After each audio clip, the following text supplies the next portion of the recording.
प्यारे बच्चों, आप सभी का स्वागत है आपके अपने YouTube चैनल DFC में। आज की इस वीडियो के अंदर मैं आप सभी को पढ़ाने वाला हूं अभाज्य गुणनखंड विधि द्वारा HCF। उसके लिए मैंने 3 सवाल लिए हैं। पहला सवाल यहां पर है 18,64। दूसरा सवाल है यहां पर 18,42। तीसरा सवाल है यहां पर 70,90,40। ओके, देखो ये दोनों संख्या का HCF कैसे निकालेंगे, फिर इन दोनों का HCF निकालना है, इन तीनों संख्या का HCF निकालना है। देखो बहुत ऐसे बच्चे होते हैं जिनको अभाज्य गुणनखंड विधि द्वारा HCF निकालने में प्रॉब्लम होती है। प्रॉब्लम उसको वहां पर होती है कि अभाज्य गुणनखंड होता है क्या, दूसरी बात कि HCF का फुल फॉर्म क्या होता है, तीसरी चीज यहां पर यह है कि जब अभाज्य गुणनखंड कर लेते हैं तो कॉमन कहां पर लेनी है, यानी कौन संख्या कॉमन लेनी है ये तो पता ही नहीं होता है। ठीक है, तो आज की इस वीडियो के अंदर ये सारी प्रॉब्लम का सॉल्यूशन होने वाला है, इसलिए वीडियो को पूरा शुरू से अंत तक देखिएगा।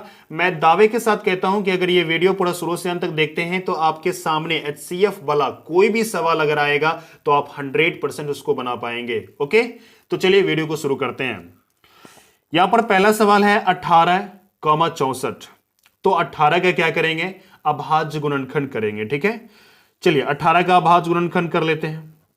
18 का अभाज्य गुणनखंड करेंगे, यहां पर 2 से भाग लगेगा। चलिए 2 से भाग लगाएंगे तो कितना बार में, 9 बार में, यानी 9 दूना 18। ठीक है, अब देखो यहां पर 3 से भाग लग रहा है, 3 से भाग दीजिए यहां पर, तो 3 तिया 9। ठीक है, अब देखो यहां पर 3 से फिर भाग लग रहा है, चलिए 3 से फिर भाग देंगे तो 3 एका ही 3। क्लियर है, इसी प्रकार आप 64 का कर लेंगे। ओके, 64 का अभाज्य गुणनखंड करते हैं, 2 से भाग देंगे तो क्या आएगा, यहां पर 32 आएगा। ओके, यानी 32 दूना 64। फिर 2 से भाग देंगे तो 16, यानी 16 दूना 32। ओके, फिर यहां पर 2 से भाग देंगे तो 2 अट्ठे 16। ठीक है, फिर 2 से भाग लग रहा है, फिर 2 से भाग दीजिए यहां पर, 2 चौके 8। फिर 2 से भाग जा रहा है, 2 दूना 4। ठीक है, फिर यहां पर 2 से भाग जा रहा है, 2 एका ही 2। क्लियर है, मैंने इस प्रकार से भाग दे दिया।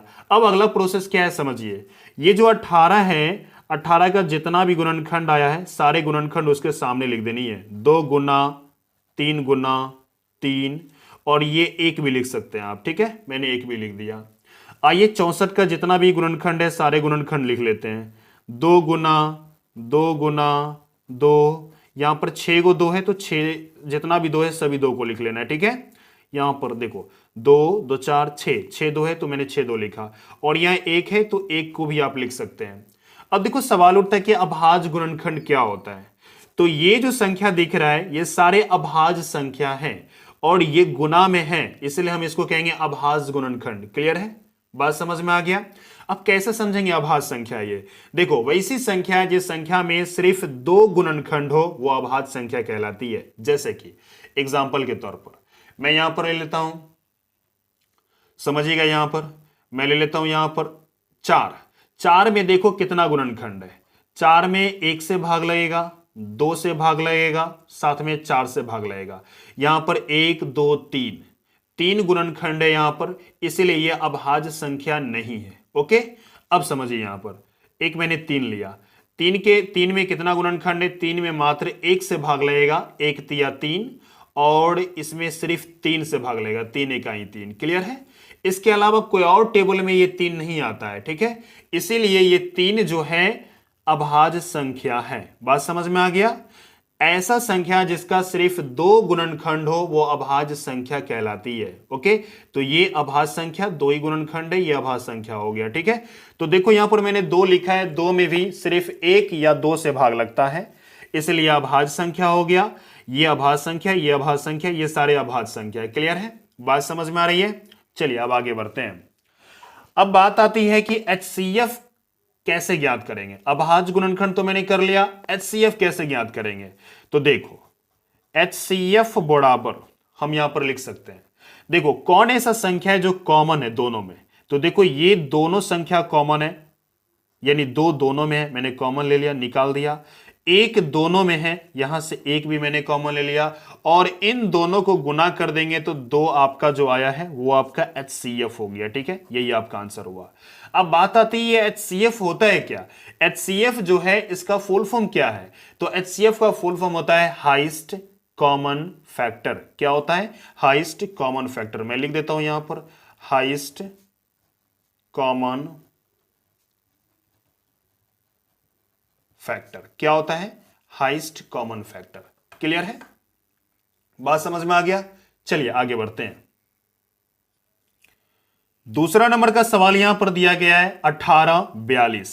ओके, तो क्या करना है? 18 का अभाज्य गुणनखंड करना है। चलिए 18 का अभाज्य गुणनखंड करते हैं।